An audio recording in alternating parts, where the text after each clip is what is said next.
security, and there are 10 key aspects of quantitative risk assessment. Number 1 is on data collections. Number 2, mathematical model. Number 3, statistical methods. Number 4, numerical values. Number 5, decision making. Number 6, model development. Number 7, risk quantifications. Number 8, risk periodizations. And number 9, contingency planning. And last, number 10, monitoring and control. And there are 4 common quantitative methods. Number 1 is Monte Carlo simulations. Number 2, BAL analysis. Number 3, decision tree analysis. Number 4, factor analysis of information risk here.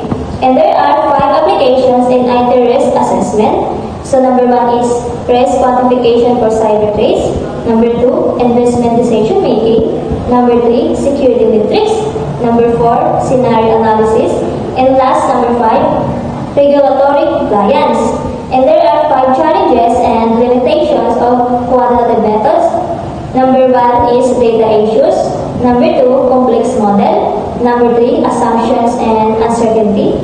Number 4, changing traits. And number 5, too much focus.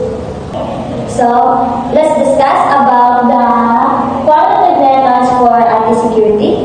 So, what is quantitative methods for IT security? Quantitative methods in IT security risk assessment use numerical values and mathematical models to estimate the likelihood and potential impact of threats, providing a more precise and objective assessment of risk than quantitative approaches. These methods allow for cost-benefits analysis, prioritizations, for risk mitigations, strategies, and informed decision-making.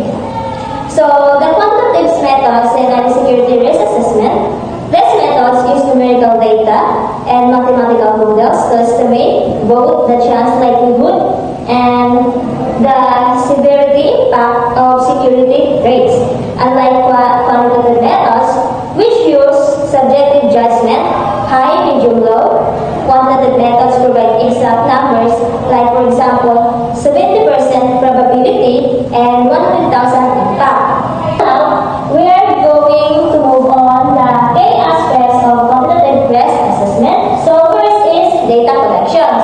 What is data collections?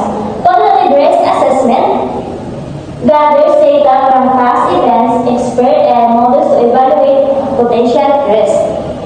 So, to begin, the data collections, data must be collected from past security incidents, expert opinions, and relevant model. This information is essential for making accurate calculations and predictions about potential future risk. So, second is a mathematical model. So, it's used for math to calculate how likely and severe risks are. So, these are used to calculate the probability of threats occurring, the damage it could cause. So, models help in analyzing how various factors interact and influence risk. For example, they might use probability theory or decision trees. So, third is statistical methods. So, simulate different scenarios to predict possible risk outcomes. So, statistical methods is statistical techniques such as Monte Carlo simulations or regressions analysis are used to create and test multiple possible risk scenarios. This helps predict a range of outcomes. So, organizations can prepare for different situations. And the fourth one is numerical values. So, numerical values represent risk with measurable figures like cost or delay. So, numerical values is risk are expressed with specific numbers. For example, instead of saying a risk is moderate, it could be assigned a 40% chance of occurring with 20,000 impact. These numerical expressions helps compare risk objectively. So, last is decision making. So, decision making use data to make clear informed choice about reducing risk. So, decision making with concrete data and model, security teams can make better decisions. They can decide which risk to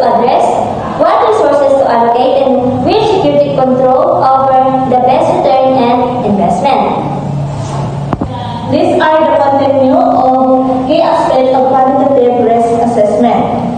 So, model development.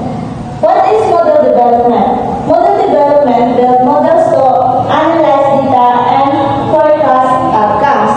So, this involves building costume of standard model that can analyze the collected data and predict outcomes. Models can be adjusted as new data becomes available, making them adaptable over time.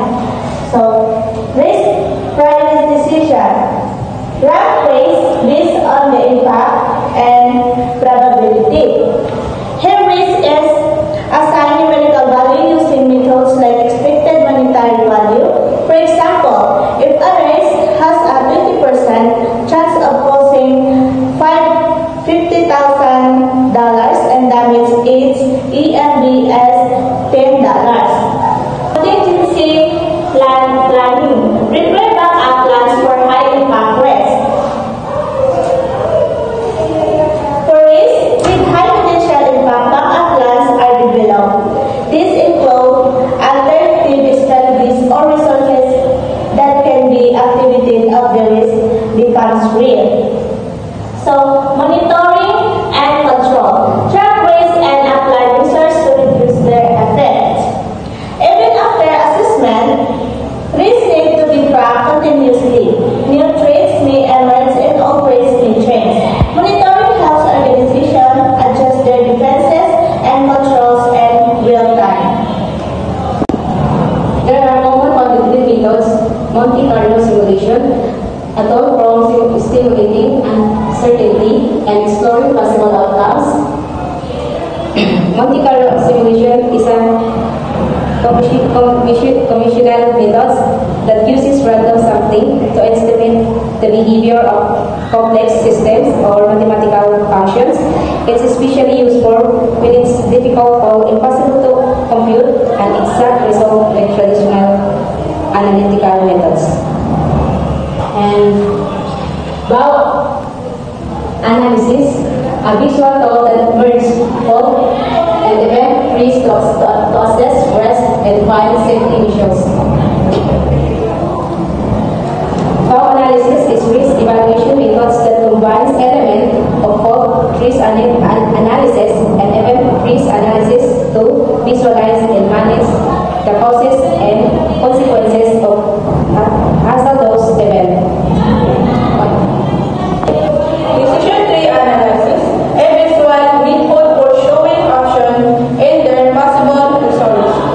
Decision tree analysis is a visual in analytical decision support tool used to evaluate and choose between different or action under its widely used in business risk management and cybersecurity for its structured decision making.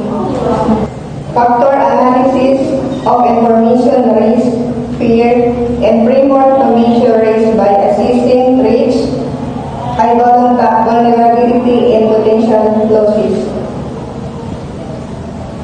Factor analysis of information risk. Fear is a structure of quantitative framework used to analyze, measure, and understand information risk.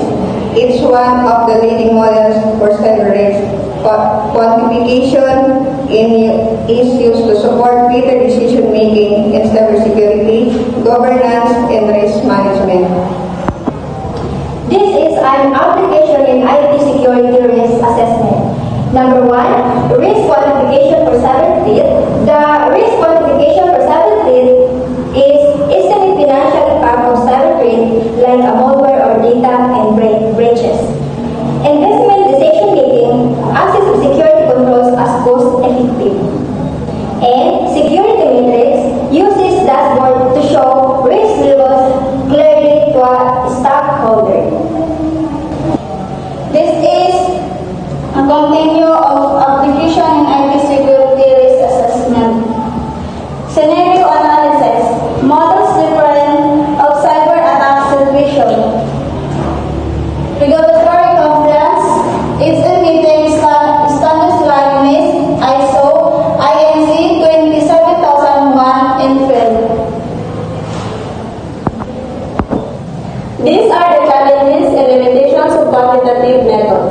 Number 1. Data issues.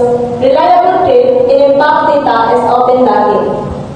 Many risk assessment and cybersecurity models depend on high-quality data about past threats attacks. In their consequences, however, this data is often complete, outdated, or unavailable due to underreporting, privacy concerns, or lack of monitoring systems. Without reliable data, it's difficult to accurately assess risk or make informed decisions. Number 2. Complex models. Some methods are hard to build and understand. Complex models, some methods are hard to build and understand. Advanced risk assessment or security models can involve complex algorithms, statistical techniques, or machine learning. These models may require significant expertise to develop and interpret. Assumption in a content. Modern bilaterally real words in condition of content. Changing trends, server trends, things infrequently making model outdated. Simply starting a topic that runs about trends involve your preference more contents or clarify what type of trends you're driving to disclose and related to various areas source in cybersecurity, global, political, environmental issue, and something else I'm here to help influence information change based on your info. Two-number focus can ignore important qualitative factors. The slide means that focusing too much on number can lead to overlooking important non-numerical aspects such as employee morale, customer feedback, or company culture.